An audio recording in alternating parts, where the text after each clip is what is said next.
I love going to cemeteries. They're a great way to get some peace and quiet, connect with nature, and take a metaphorical trip through history. But sometimes it's hard to forget that just a few feet beneath you lie the remains of hundreds of, well, dead people.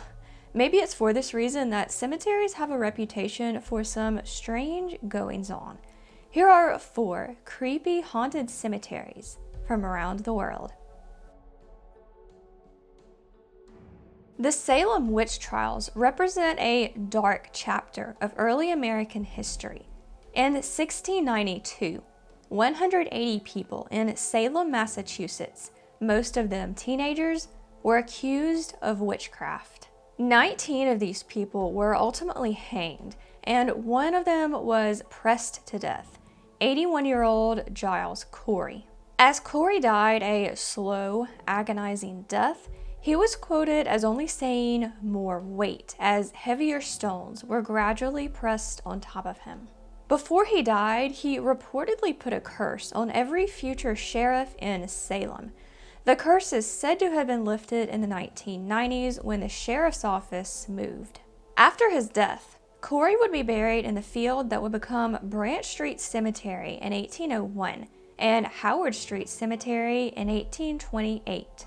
Today, his ghost is said to roam his permanent home, looking for revenge for his unjust execution. His ghost is thought to be an omen of disaster, supposedly making his rare appearances just before something bad happens.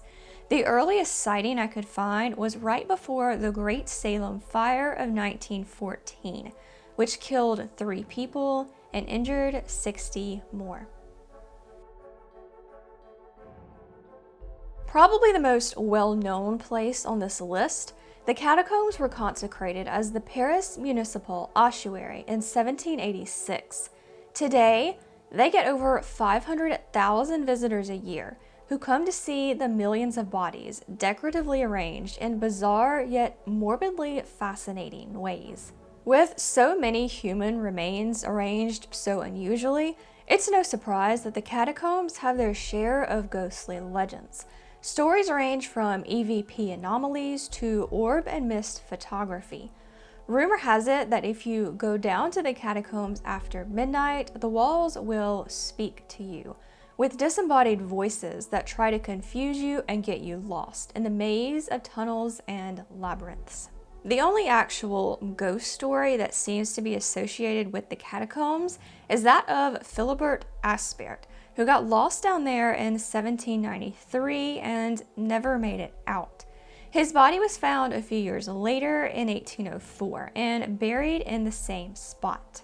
Aspairt's ghost is said to appear in the catacombs every year on November 3rd, the presumed anniversary of his untimely death.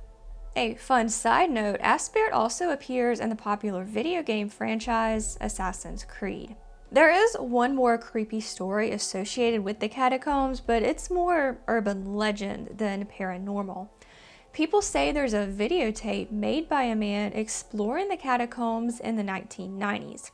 The deeper he goes, the more clear it becomes that he's hopelessly and maybe even fatally lost.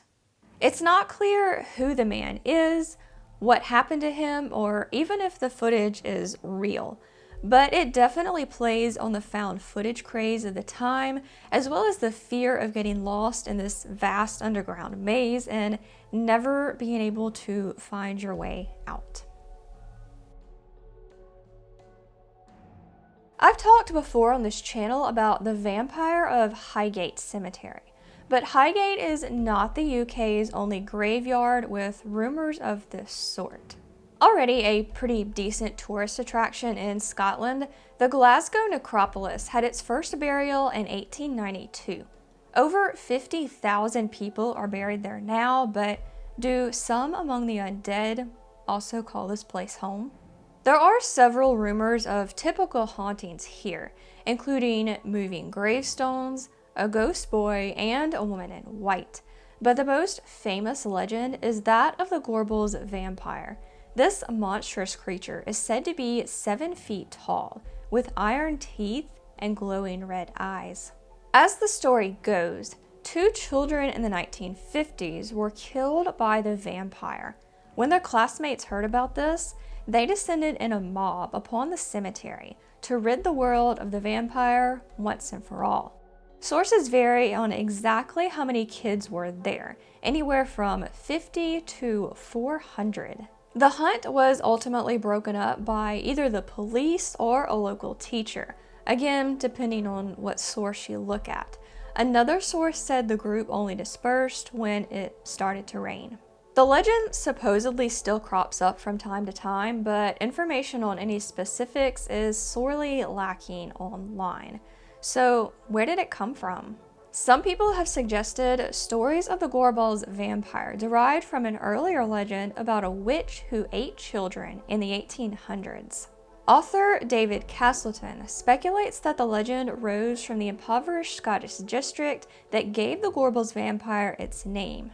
According to Castleton, both of these aforementioned creatures may have been personifications of the hazards faced by the urban industrial poor.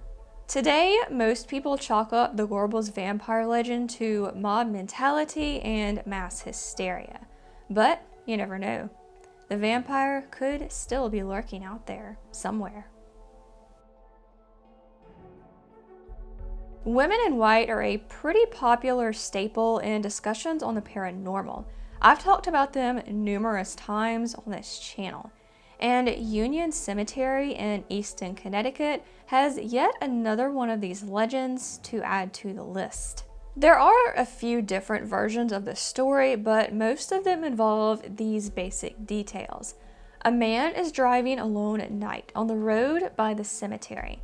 Then he sees a woman wearing a long, flowing white gown. She's standing in the middle of the road, but he doesn't see her in time and can't stop, accidentally running her over. But when he gets out of the car to inspect the scene, there's nothing there.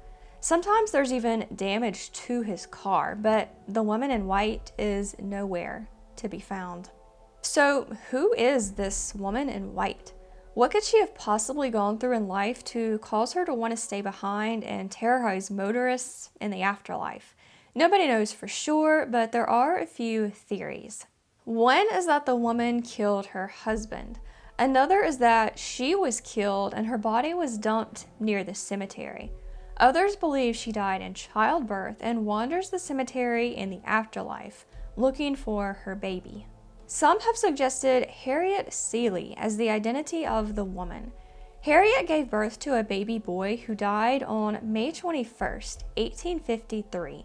Harriet followed just a week later. It's not clear just what caused their deaths, but is Harriet the woman in white? The woman was reportedly captured on film by famous paranormal investigators Ed and Lorraine Warren, who lived in the area. They kept the evidence hidden from the public, saying it was because the video was so valuable.